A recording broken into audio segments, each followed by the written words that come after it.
লালা উন্নয়ন খণ্ডের অধীনস্থ মোহাম্মদপুর জয়কৃষ্ণপুর জীবের উপযুক্ত কৃষকেরা পিএম কিষাণ থেকে বঞ্চিত।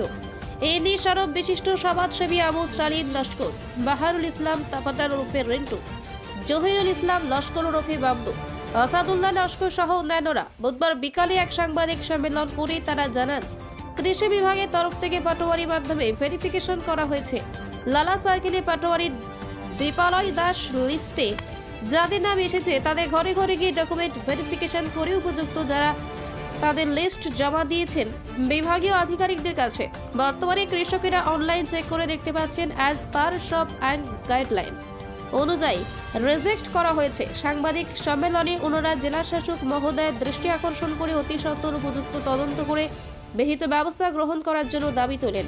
দু একদিনের ভিতরে হাইলাকান্দি জেলা শাসকের সঙ্গে দেখা করে এই বিষয়ে তিনি স্মারকলিপি প্রদান করবেন বলে জানান তারা। দেখেন, ভারতের প্রধানমন্ত্রী মহাশয় উনি কৃষকদের সম্মান জানিয়ে এবং কৃষকদের সাহায্য সহযোগিতার জন্য উনি পিএম কিষাণ নামে একটি প্রকল্প চালু করেছেন। উনি দীর্ঘ কয়েক বছর থেকে এই পিএম কিষাণ দিয়ে আসছেন। অনেক কৃষকরা সময় মতো তাদের নাম অন্তর্ভুক্তি করতে পারেননি। পরে প্রধানমন্ত্রী মহাশয় অনলাইন মারফতে অ্যাপ্লাইয়ের একটি সুযোগ দেওয়ার কারণে সবাই অনলাইনে অ্যাপ্লাই করেছেন। কিন্তু অ্যাপ্লাই করার পরে পাটোয়ারি সার্কেল অফিসারের পাটোয়ারির মাধ্যমে ভেরিফিকেশনের জন্য একটি লিস্ট বাহির হয়ে এসেছে।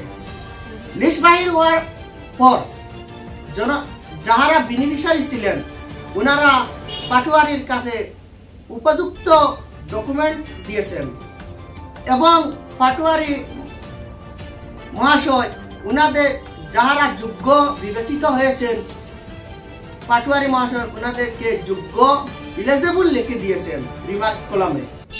এরপরেও আমাদের এগ্রিকালচার অফিসার এবং ডিস্ট্রিক্টের এগ্রিকালচার অফিসার ওনারা কেন এই কৃষকদের এজ পার এসওপি গাইডলাইন অথবা এজ পার রিপোর্ট এই দুইটি কারণ দেখিয়ে রিজেক্ট করেছেন।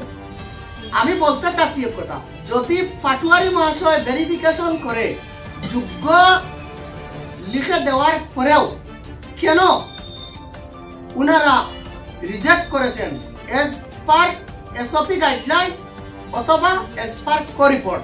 রিপোর্ট মানে কোনো একজনের কাছ থেকে রিপোর্ট পেয়েছেন উনি অযোগ্য এবং পাটোয়ারি মহাশয় এলিজিবল লিখে দিয়েছেন, আমাদের কাছে একটা প্রমাণও আছে। এইগুলা কেন উপযুক্ত কৃষকদের বঞ্চিত করা হয়েছে?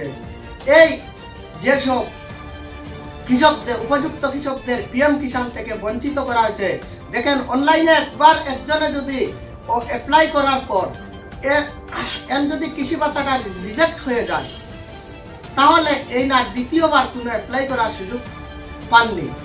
তার জন্য আমি হাইলাকান্দি জেলা শাসকের দৃষ্টি আকর্ষণ করে বলছি এবং ডিস্ট্রিক্ট অফিসারের দৃষ্টি আকর্ষণ করে বলছি, যদি পাটোয়ারি মহাশয়ের রিপোর্ট আপনারা মেনে থাকেন তাহলে আপনারা আবার এই এজ পার এসওপি গাইডলাইন রিমার্ক দিয়ে যেগুলো কৃষি ভাতা রিজেক্ট করেছেন সব কৃষি ভাতা আবার ভেরিফিকেশন করে উপযুক্ত যাহারা কৃষক তাদেরকে দেওয়ার জন্য জোরালো দাবি জানাচ্ছি। অথচ যদি এদেরকে কৃষি ভাতা এই রিজেক্ট লিস্ট থেকে তুলে যদি উপযুক্ত যাহারা আছেন তাদেরকে কৃষি ভাতা দেওয়া হয়নি, তাহলে ওনারা আইনি পদক্ষেপ নেবেন হাইলাকান্দি ডিস্ট্রিক্ট এগ্রিকালচার মহাশয়ের উপরে।